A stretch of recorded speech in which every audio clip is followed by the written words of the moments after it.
Entre tantos problemas que podem acontecer em uma rede hidráulica, em uma instalação hidráulica, existe um problema que é o terror dos construtores, dos projetistas, dos moradores aí dos imóveis, dos apartamentos. Eu estou falando da falta de pressão de água nos pontos de consumo. É aquele momento que você liga o seu chuveiro, liga a sua torneira e a água ela não consegue chegar ali, ela não tem pressão ou chega de uma forma muito fraca. No vídeo de hoje eu vou te mostrar então como que a gente faz para evitar esse tipo de problema. Para você evitar, você precisa entender por que ele ocorre. Aí você consegue evitar, eliminar esse problema aí das suas obras, dos seus projetos. Agora, se já ocorreu esse erro, já ferrou com tudo, eu vou te explicar aqui como que a gente faz para solucionar esse problema. Então, fica comigo nesse vídeo até o final.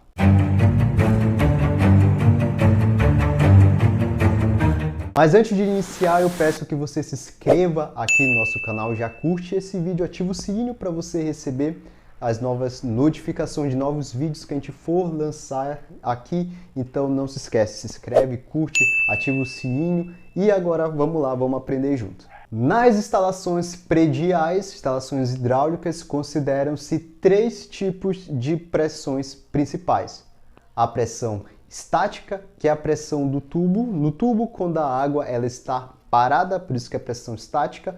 A pressão dinâmica, que é a pressão quando a água está em movimento no tubo, por isso que é pressão dinâmica, pressão de movimento. E a pressão de serviço, que é a pressão máxima que um tubo ou uma conexão ou uma válvula ela suporta ali. Nesse vídeo especificamente, nós vamos falar da pressão dinâmica, que tem a ver com a falta de pressão. Vamos lá, vamos entender.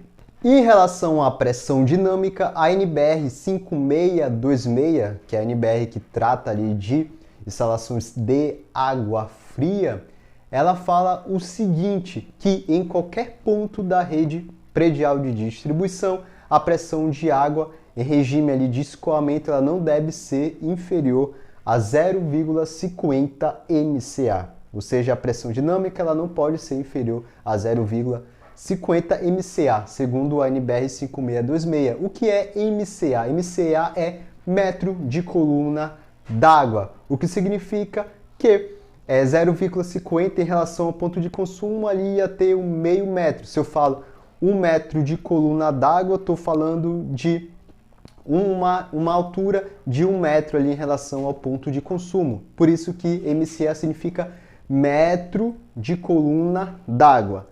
Se eu falo que aqui tem 1 MCA, estou falando que tem 1 metro de coluna d'água. Essa é a altura. A NBR 5626 ela fala isso porque ela visa impedir que o ponto mais crítico da instalação, que é o ponto entre o barrilete e a coluna de distribuição, ela não tenha uma pressão negativa, um vácuo ali. Então, essa pressão determinada pela NBR 5626 de 0,50 MCA visa impedir essa pressão negativa, esse vácuo no ponto mais crítico do barrilete com a coluna de distribuição. Mas para que as peças de utilização elas tenham um bom funcionamento, um funcionamento perfeito, é indicado que a pressão dinâmica dessas peças ali, a pressão dinâmica dessa rede, ela não seja inferior a 1 MCA, com exceção às caixas de descarga que podem ser ali até no mínimo 0,50 MCA. Então, é importante, né, seguir ali principalmente as recomendações dos fabricantes que no seu manual eles apresentam a pressão dinâmica que deve ter aquele equipamento. No chuveiro, a maioria dos chuveiros eles deixam ali 2 MCA que você deve seguir, que significa que a distância do ponto de consumo, o ponto do chuveiro, eles devem ter 2 metros em relação ao nível de água do reservatório. Assim, a gente vai conseguir ter 2 MCA de pressão naquele ponto. Então é importante a gente seguir isso para conseguir ter uma boa pressão no nosso ponto de consumo, seja chuveiro, seja torneira, seja qualquer um. Então, a altura do reservatório é fator determinante para o cálculo de pressões dinâmicas nos pontos de consumo. Dessa maneira, independente do tipo de reservatório, deve se posicionar o reservatório a uma determinada altura para que as peças de utilização e os aparelhos sanitários tenham um funcionamento perfeito. É importante citar que a pressão ela não depende do volume de água contido no reservatório, mas sim da altura desse reservatório em consideração ao ponto de consumo. Por isso que é importante que os técnicos, os projetistas, eles consigam ali determinar aonde vão colocar, posicionar o reservatório para garantir uma boa pressão ali. Ou seja, primeiro é importante que normalmente o engenheiro hidráulico faça o dimensionamento do reservatório ali, o cálculo de pressões, de pressão dinâmica e determine a altura que deve ser aquele reservatório para garantir pressão nos pontos de consumo. Após isso, eles vão compatibilizar com o projeto arquitetônico, com o projeto estrutural. Não é o arquiteto que vai determinar aonde ele vai colocar o reservatório para deixar ali a edificação mais bonita, e sim o projetista hidráulico para garantir que tenha pressão nos pontos de consumo, seja funcional e não apenas belo. Então, a gente pode afirmar que a perda de pressão em uma rede hidráulica está diretamente ligada à perda de carga ali durante o percurso ou causada pelas conexões em uma tubulação. A perda de carga em uma canalização ela pode ser considerada, pode ser entendida como sendo a diferença entre a energia inicial e a energia final de um líquido que flui em uma canalização de um ponto para o outro. E as perdas de carga elas podem ser consideradas ali como distribuídas, que são causadas pela movimentação de água no interior da tubulação, e também localizadas, causadas por conexões, por válvulas, por registro, aí, etc.